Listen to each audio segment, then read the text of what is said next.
என்ன பண்ற நீ? நான் என்ன பண்ண? ஏஜி கிட்ட என்ன பேசின? என்ன பேசினா உங்களுக்கு என்ன? உனக்கு வேண்டான்னு முடிவு பண்ண பிறகு அவர்கிட்ட என்ன பேச்சு? அவர் எனக்கு வேண்டான்னு தான் சொன்னேன். அவர் கூட பேச மாட்டேன்னு சொல்லலையே. சரி, அவர்கிட்ட என்ன பேசின? ஞாபகம் இல்ல. தப்பிக்கிறத பத்தி பேசினியா? பேசியிருந்தா இப்படி அமைதியா போவாரா? அப்போ நீ அத பத்தி பேசல. நீங்க மூத்த மருமகளா இல்ல தத்தி மருமகளா? ஏய், பின்ன ஓடி போறேன்னு சொல்லி இருந்தா அப்படியா பாத்து போ, பஸ்ஸுக்கு காசு வேணுமான்னு கேட்டுட்டா போவாரு. அப்புறம் என்னதான் பேசின? மொபைல் ஏடிஎம் மாதிரி மொபைல் டாஸ்மாக் கொண்டு வரலான்னு டிஸ்கஸ் பண்ணிட்டு இருந்தோம். என்ன பொண்ணு நீ? நீ சீரியஸாவே இருக்க மாட்டியா? நான் எதுக்கு சீரியஸா இருக்கணும்? ஜாலியா தானே இருக்கணும். நான் தான் ஏஜிக்கு பல்ப் கொடுக்க போறேனே.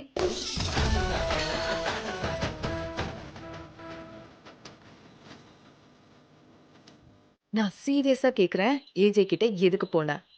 நீங்க என்ன டீச்சரா? கேள்வி மேல கேள்வியா கேட்டுட்டு இருக்கீங்க? ஐயோ, உனக்கு என்னதான் பிரச்சனை? எனக்கு ஒண்ணும் இல்ல. நான் ஓடி போயிட்டு கல்யாண பொண்ணு எஸ்கேப் ஆயிட்டான்னு சொல்றப்போ இந்த ஏஜே முகம் எப்படி இருக்கும்னு என்னால பார்க்க முடியாது. அதான் ஃபீல் பண்றேன். ஆனா அவரு கோபப்பட்டு இனிமே இந்த கேக்குக்காரி முகத்தை வாழ்க்கை பூரா பார்க்கவே கூடாதுன்னு சபதம் செய்யற அளவுக்கு என் மேல கோவம் வரணும். அதுதான் என் ஆசை. அதுக்குதான் கொஞ்சம் அமைதியா இருன்னு சொல்ற. காரியத்தை கெடுத்துறாத. Plus one correction. காரியத்தை கெடுக்கணும், அதுதானே நம்ம திட்டமே. இன்னொரு கரெக்ஷன். அது நம்ம திட்டம் இல்ல, என் திட்டம். நான் சொல்ற வரைக்கும் யாரோடையும் அதிகமா பேசாத, வெளியே போகாத. என் பிளானை நீ சரியா ஒர்க் அவுட் பண்ணா உன்னால எதுவும் செய்ய முடியாதுன்னு சொன்னவங்க எல்லாம் வாயை மூடிக்குவாங்க. என்னால முடியாதுன்னு யார் சொன்னா? எனக்குள்ள ஒரு அண்ணியா இருக்கான். அது யாருக்கும் தெரியாது, எனக்கு மட்டும்தான் தெரியும். எனக்கு ஒரு அநீதி நடந்தா பொங்கி எழுந்து தண்டனை தருவேன்னு உங்க ஏஜேக்கு இன்னைக்கு தெரிய போகுது. ஹிட்லர், அந்நியன், அநீதி, தண்டனை, எஸ்கேப் டப்பிங் படத்தை பார்த்த மாதிரி இருக்கு. இப்போ நான் என்ன சொல்ல வரேன்னா, அர்ச்சனா, இதராவ். அர்ச்சனா, கொஞ்சம் வரியா? அரே வாயே. வரேன் ஜெயம்மா, வந்துடுறேன். நான் சொல்ற வரைக்கும் அமைதியா இருமா. ஏஜே கிட்ட இருந்து விடுதலை கிடைக்கும்னா அமைதியா இல்ல, 48 நாள் மௌன விரதமே இருப்பேன். என் ரெக்க இப்பவே துடிக்குது. அவுத்து விடுங்க, நான் பறக்கணும். ஐயோ, இவ துடிக்கிற துடிப்புல பிளான சொதப்பாம இருந்தா சரி. அர்ச்சனா, ஜெயம்மா வந்துட்டேன். வா உட்காரு.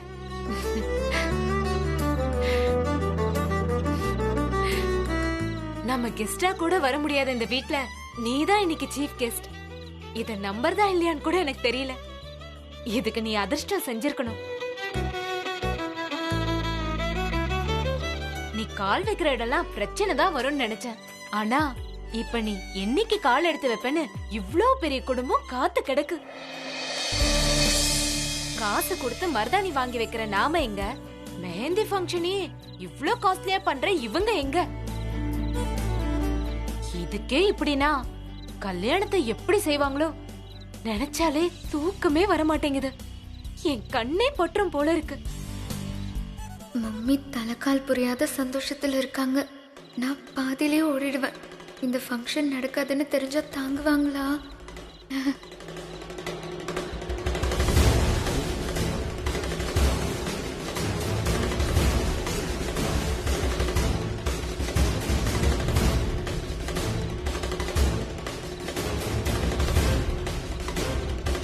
எவ்ளோ காஸ்ட்லியான ஆடி காரா இருந்தாலும் ரிப்பேர் ஆனா ஒரு நாள் ரெக்கவரி வேன்ல ஏறிதான் ஆகணும்.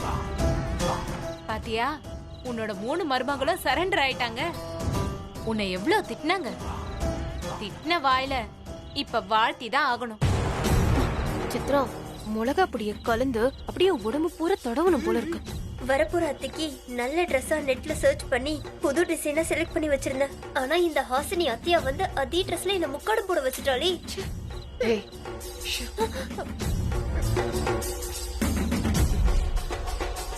வாங்க.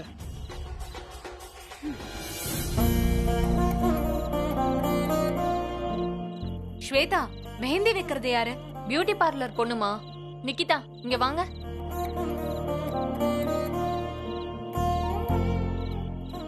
ஆர்த்தி எடுத்துடுறேன்.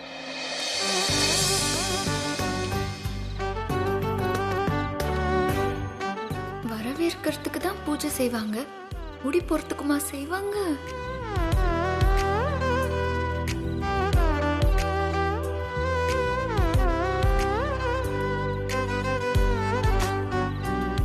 மெஹந்தி வச்சு ஓகே மேடம். ரெகுலர் மெஹந்தி வேண்டாம், இது ரொம்ப ஸ்பெஷலான மெஹந்தி. இதை வைங்க.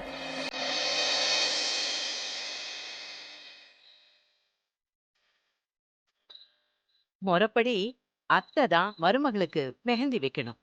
ஆனா ஃபர்ஸ்ட் டைம் 3 மருமகளுங்க சேர்ந்து அத்தைக்கு மெஹந்தி ஃபங்க்ஷன் ரெடி பண்றாங்க. எங்க மாமனார் பேர் கிளியரா தெரியற மாதிரி அத்தை கையில மெஹந்தி வைக்கணும். ஓகேவா? கரெக்ட். அக்கா, என்னக்கா இது? ஹாசினி கையில பேர் எழுதுறதுக்கு முன்னாடியே இந்த கல்யாணம் நின்னுடும் சொல்லிட்டு இப்ப நீங்களே கிளியரா எழுதுன்னு சொல்றீங்க. இதெல்லாம் பார்த்தா எனக்கு கிளியரா ஒண்ணு தெரியுது. ஹாசினி கையில மெஹந்தி பூசி நம்ம மூஞ்சில கரிய பூசி இந்த கல்யாணம் சீரும் சிறப்புமா நடக்க போகுது. முதல்ல நீங்க 3 மருமகளும் அத்தை கிட்ட வந்து ஆசீர்வாதம் வாங்கிக்கங்க.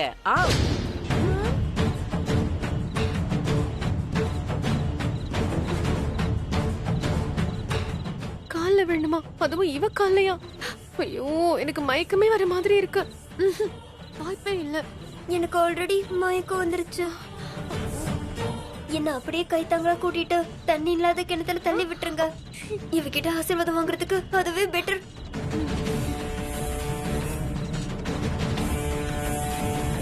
ஏய், எல்லாரும் நம்மளையே பார்த்துட்டு இருக்காங்க.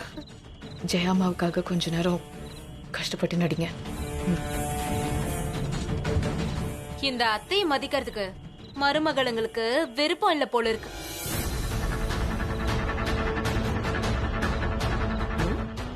நோ, ஏன் விருப்பம் இல்ல? அவங்க தான் இந்த வீட்டுக்கு இப்படி ஒரு சூப்பரான அத்தையை கொண்டு வரணும்னு ஆசைப்பட்டாங்க. சீக்கிரம் வாங்க.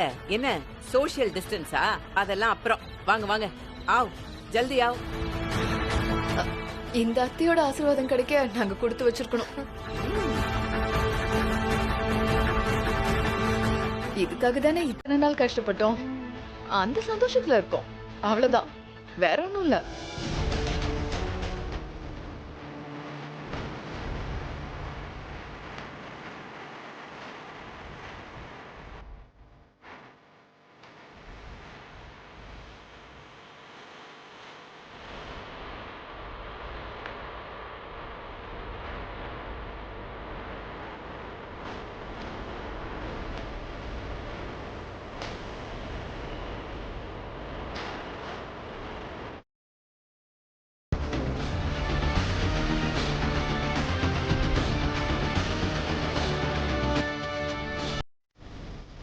கல்யாணம் நடக்காதுன்னு சொல்லிட்டு கல்யாணத்துல இருக்கிற சம்பிரதாயம் ஒண்ணு விடாம செஞ்சுட்டு இருக்காங்க.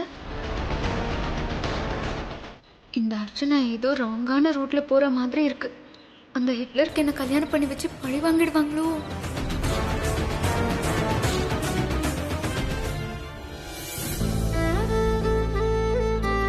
கையை கொடுங்க.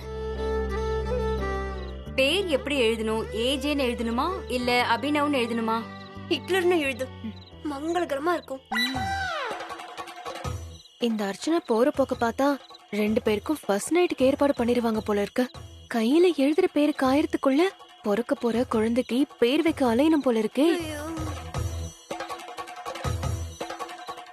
பேர் எழுத என்ன அவசரம் ஜெயமா? இப்படி ஒரு நாளுக்கு தானே நாம எல்லாரும் காத்துட்டு இருந்தோம். இந்த வீட்டுக்கு அத்தை வர்றது சாதாரண விஷயமா? ஆசை தீர கொண்டாடலாம்னு நினைக்கிறோம். ஆமா, why not? கொண்டாடலாம். I'm ready. Let's start the music.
இவங்க டான்ஸ் ஆடுவாங்களா? ஐயோ இவங்களுக்கு தெரியாத ஆட்டமா? ஆடுங்க, போங்க.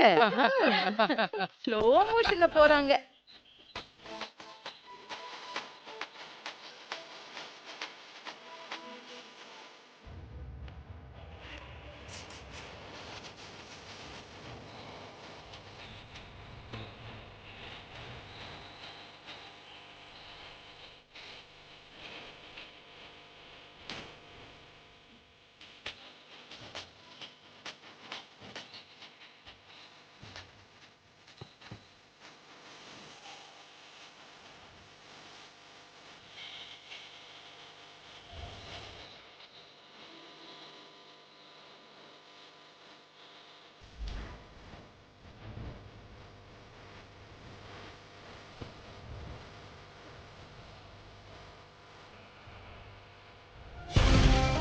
பாக்கா என்னக்கா இது?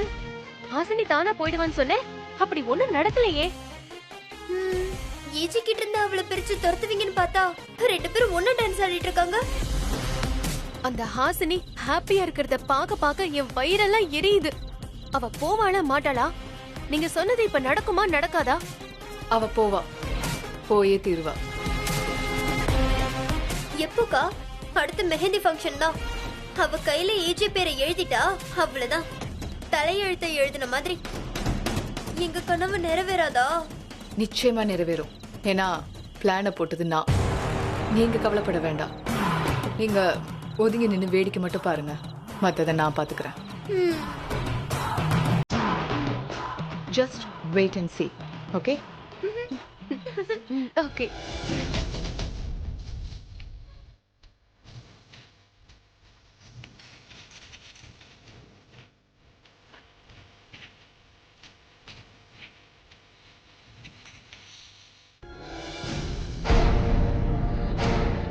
காத்து இறங்குறப்பெல்லாம் டயருக்கு ஏர் பிடிக்கிற மாதிரி ஒவ்வொரு தடவையும் தனியா கூட்டிட்டு வந்து அட்வைஸ் பண்றீங்களா? இப்ப நான் என்ன பண்ணேன்? டான்ஸ் தானே ஆடிட்டு இருந்தேன். இனி ஒரு நிமிஷம் கூட இங்க இருக்க வேண்டியது இல்ல. வெளியே போக நேரம் வந்துருச்சு. வெளியே போலான்னு உள்ள கூட்டிட்டு வந்திருக்கீங்க. ஆமா, இங்க இருந்துதான் நீ தப்பிச்சு போக போற.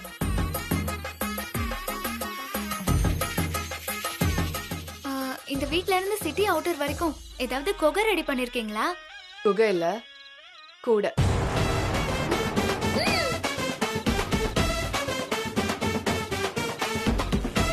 இதுக்குள்ளயா? ஆமா, இதுலதான் போக போற.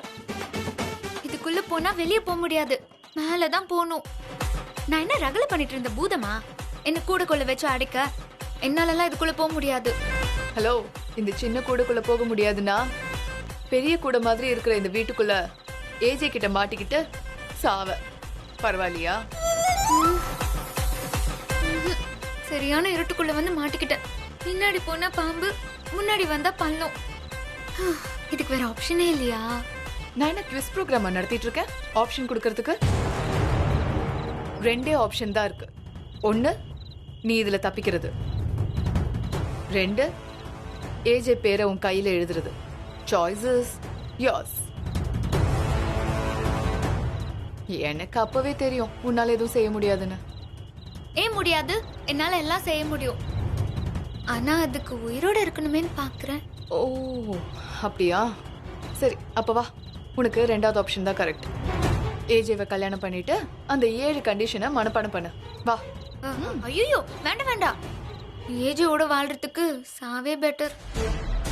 இந்த கூடுக்குள்ள வாழ்க்கை பூரா இருக்க போறியா? வெளியே போன உடனே எங்க ஆளுங்க உன்ன ஒரு இடத்துல விட்டுருவாங்க. அப்புறம் என்ன, நீ ஃப்ரீ பேர்ட் தான். நான் போறேன். ஆனா 2 கண்டிஷன். என்ன? என்ன சுமக்கிறவங்க காரியம் முடிஞ்சதுக்கு அப்புறம் கூடையோட குப்பையில தூக்கி போடக்கூடாது. அப்புறம் ரொம்ப நேரம் தூக்கிட்டு போய் மூச்சு முட்டி என்ன 4 பேர் தூக்குற மாதிரி செஞ்சிடக்கூடாது. அதெல்லாம் ஒண்ணும் நடக்காது. நீ உள்ள போ. ஓகே. ஓ, கடவுளே, என்ன காப்பாத்து. Bye bye Hitler, bye by.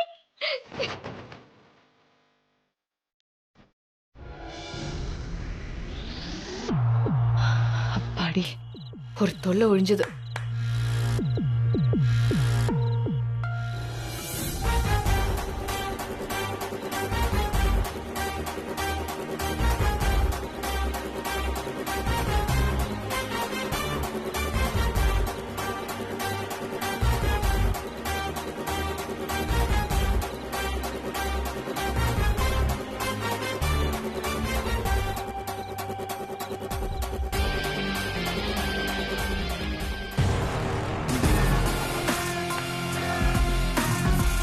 பிடிச்சிருந்த பிசாச மாந்திரிகம் பண்ணி குடுவையில அடைச்சு வச்சு வீசுற மாதிரி எப்படியோ அந்த ஹாசினிய கூடையில வச்சு இந்த வீட்டை விட்டு துரத்தியாச்சு. அந்த ஹாசினி மோதினது யார்கிட்ட? இந்த அர்ச்சனா கிட்ட. விடுவேனா? ஒரே அடியில 2 பெனிஃபிட். 1, ஹாசினி எங்களுக்கு அத்தையா வர்ற ஆபத்து போயிருச்சு. 2, ஃபிக்ஸ் பண்ண கல்யாணத்துல இருந்து ஓடி போனாங்கிற பட்டத்தோட இனி அவ வாழ்க்கையில கல்யாணமே நடக்காது. பெரிய வீட்டோட சம்பந்தியாக போற ஆசையில பல்ல காமிச்சிட்டு இருந்த அவளோட சித்தி இனிமே ஹாசினி மேல கொலவெறியாக போறா. ஹாசினிக்கு good bye.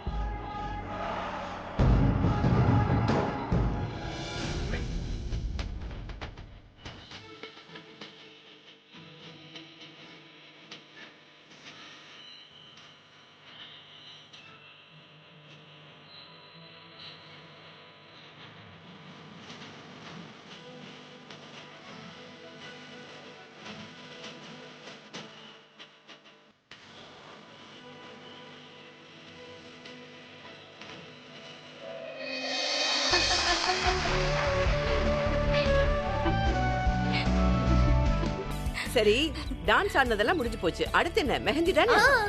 AJ, துமாரா future coming wife கஹா ஹே? என்னம்மா சொல்ற? ஏஜே, உனக்கு வரப்போற வருங்கால பொண்டாட்டி எங்கன்னு ஹிந்தில கேட்டேன். அவ என்னைக்கு தான் ஒரே இடத்துல இருந்திருக்கான். எப்பவுமே கால்ல ஸ்கேட்ஸ் கட்டின மாதிரி அங்க அங்க ஓடிட்டே இருப்பா. வந்துருவா. அவ வந்துருவா. அதுக்குள்ள நல்ல நேரம் போயிடுமேப்பா. ஆமா, என்ன ஒரே பதட்டத்துல வரீங்க? என்னாச்சு? அதெல்லாம் ஒண்ணும் இல்லையே. சரி சரி, துருதுருன்னு இருப்பாளே உங்க பொண்ணு ஹாசினி எங்க? இங்கதான் எங்கேயாவது இருப்பா. இல்ல, ரொம்ப நேரமா காணும், அதான் கேக்குறேன். என்னது? ஹாசினிய காணுமா? ஹாசினி காணாம போயிட்டாங்களா? கல்யாண பொண்ணு காணுமா? ஐயோ, எங்க வருங்கால அத்தைய காணல. யாராவது பாத்தீங்களா? கல்யாண பொண்ணு ஓடி போயிட்டாலாமே. எங்க போயிருப்பா? கல்யாண பொண்ணு இந்த கல்யாணத்துல இஷ்டம் இல்லாம ஓடி போயிட்டாலாமே.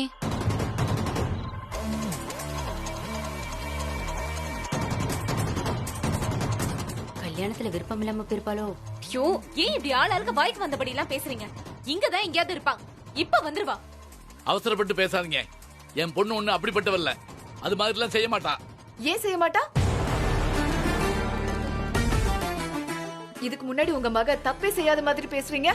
தப்புன்னு பேப்பர்ல எழுதி ஒட்டுறதுக்கு அவளுக்கு வீட்ல ஒரு ரூமே அலாட் பண்ண நீங்க இதெல்லாம் பேசலாமா? ஹாசினி எங்க? இப்ப மெஹந்தி ஃபங்க்ஷனுக்கு வருவாங்களா மாட்டாங்களா? வரவே மாட்டா.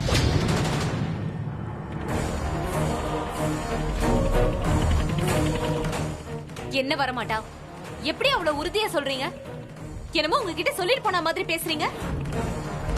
என்கிட்ட சொல்லிட்டு போகல, ஆனா அவ ஓடி போனதை நான் என் கண்ணால பார்த்தேன்.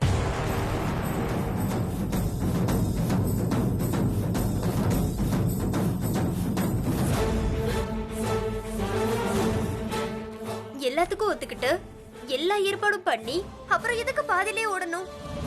எங்க குடும்ப மானத்தை வாங்கவா? மானத்தை வாங்க இல்ல சித்ரா, பழி வாங்க. அவ எப்ப குடும்ப பொண்ணு மாதிரி நடந்திருக்கா? இங்க வர்றப்பெல்லாம் சண்டை சச்சரவு தான். அவ இங்க வந்தாலும் பிரச்சனை, வழியில பார்த்தாலும் பிரச்சனை. அதான் அதையெல்லாம் மனசுல வச்சுக்கிட்டு இப்போ ஓடி போய் பழி வாங்கிட்டா.